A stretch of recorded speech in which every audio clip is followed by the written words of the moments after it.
तो આગળના લેક્ચરમાં આપણે નેચરલ સેલ્સ વિશે અભ્યાસ કરતા હતા, નલ સેલ્સ વિશે, not natural cells. Null cells વિશે અભ્યાસ કર્યો હતો. That it is LGL, large granular લિમ્ફોસાઇટ્સ.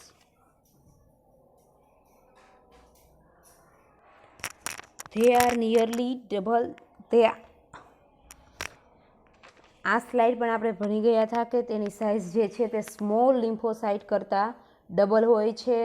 તે ખાંચાવાળું ન્યુક્લિયસ ધરાવે છે જે સાઇઝમાં મોટું હોય છે અને વિશાળ સાઇટોપ્લાઝમ ધરાવે છે ઇન કમ્પેર ટુ સ્મોલ લિમ્ફોસાઇટ્સ. ત્યારબાદ તે એઝ્યુરોફિલિક ગ્રેન્યુઅલ્સ કે જેને સ્ટેન કરી શકાય તેવી ગ્રેન્યુઅલ્સ ધરાવે છે.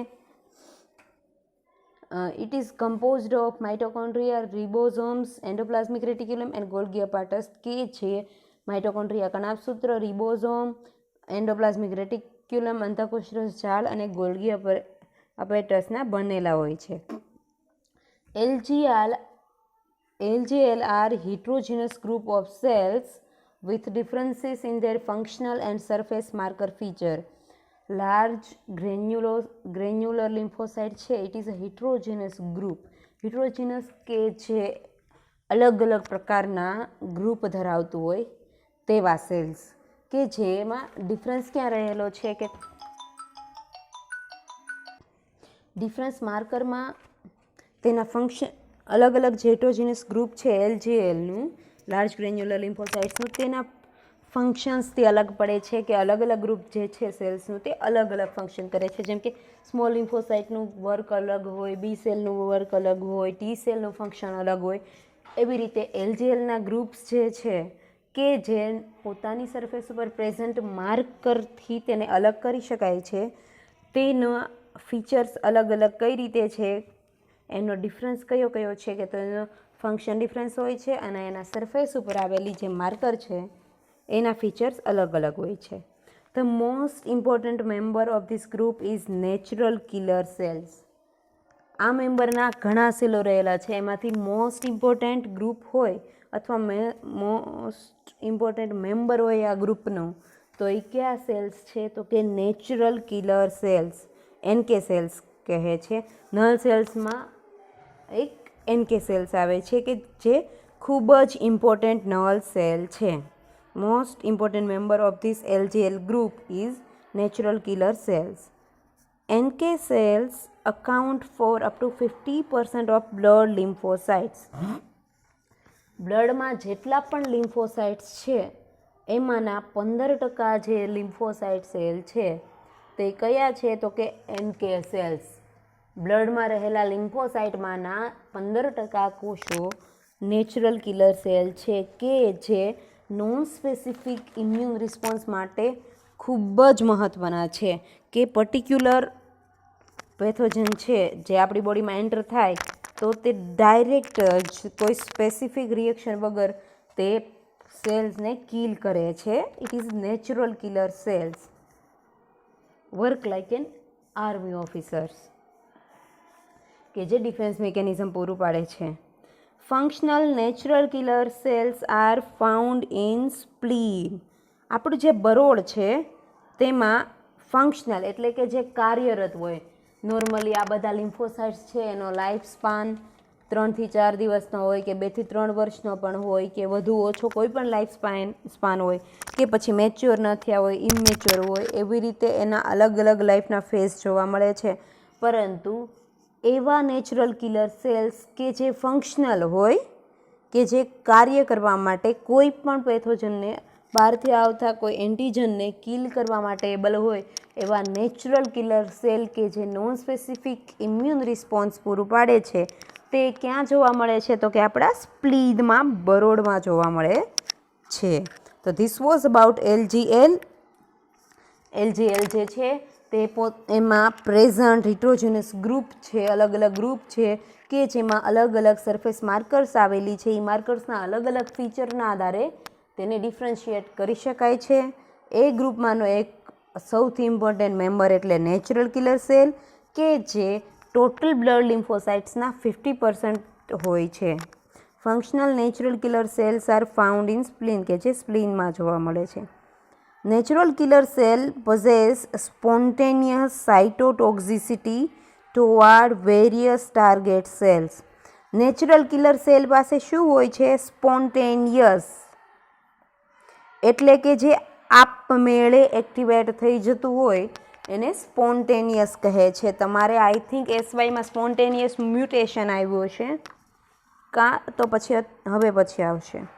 તો સ્પોન્ટેનિયસ વર્ડ મીન્સ આપમેળે, જે પહેલેથી જ આપમેળે પોતાની જાતે જ ટોક્ઝિક હોય કે જે બહારથી આવેલા પાર્ટિકલને કિલ કરવા માટે એબલ હોય એવી સ્પોન્ટેનિયસ સાઇટોટોક્સિસિટી હોય છે ટુવાર્ડ્સ વેરિયસ ટાર્ગેટ સેલ. અલગ અલગ ટાર્ગેટ સેલને કિલ કરવા માટે સ્પોન્ટેનિયસ સાઇટોટોક્સિસિટી હોય છે કે તે જેના સાઇટોપ્લાઝમને રપ્ચર કરી નાખે છે.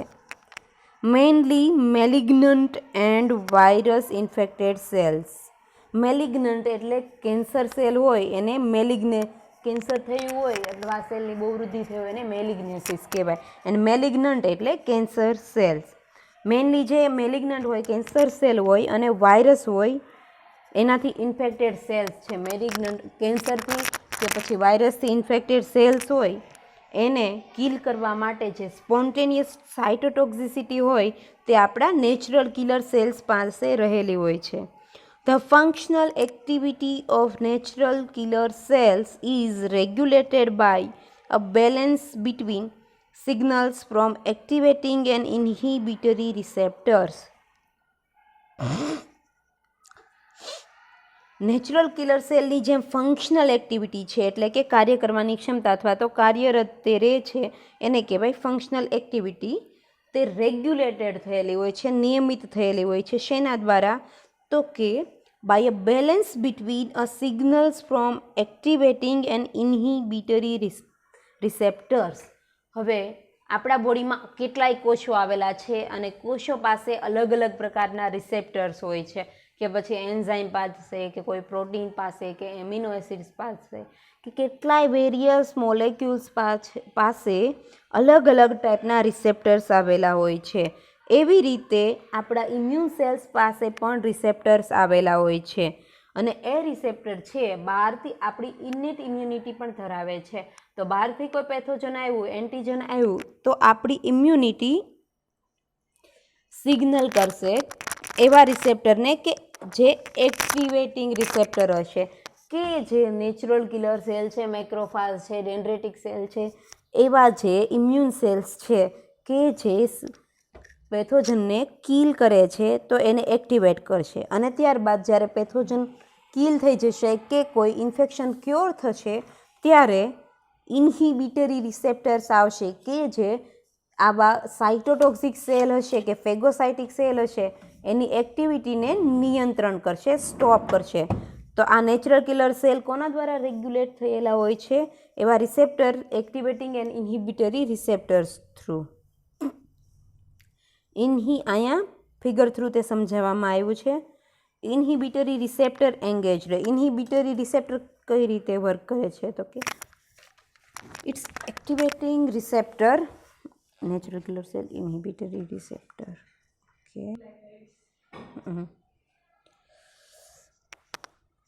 આ છે નેચરલ કિલિંગ સેલ.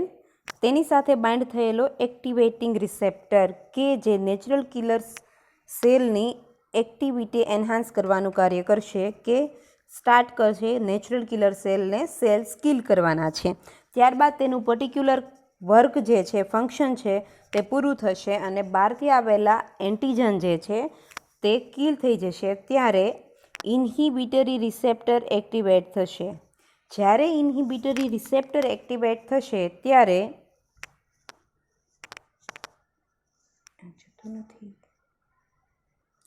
ઇન્હિબિટરી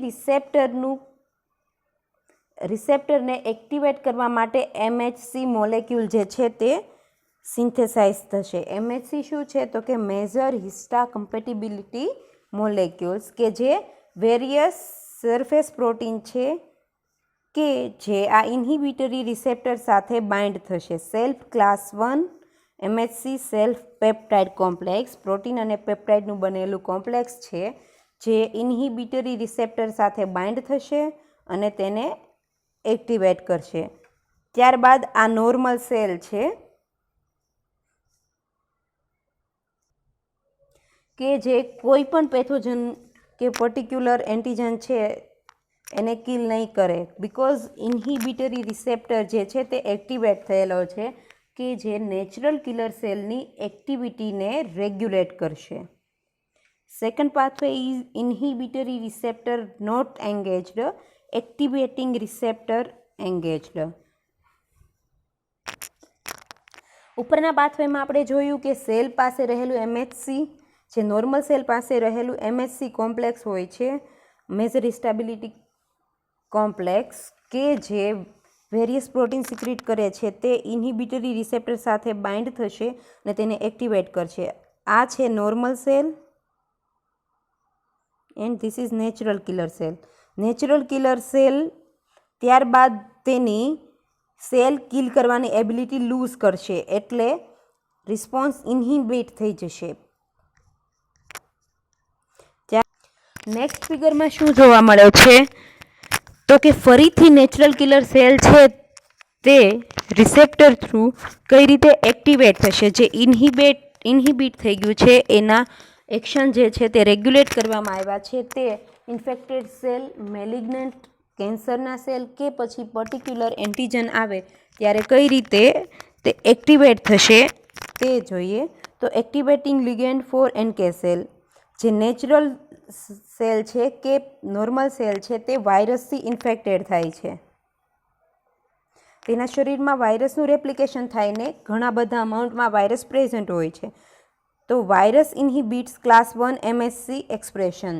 વાયરસ જ્યારે એના બોડીમાં હશે, કોઈ પણ સેલની અંદર હશે, ઇન્ટ્રાસેલ્યુલર એક્શન હશે જ્યારે વાયરસના, ત્યારે તે મેજર હિસ્ટા કમ્પેટિબિલિટી મોલેક્યુલ છે તેનું એક્સપ્રેશન સ્ટોપ કરી દેશે.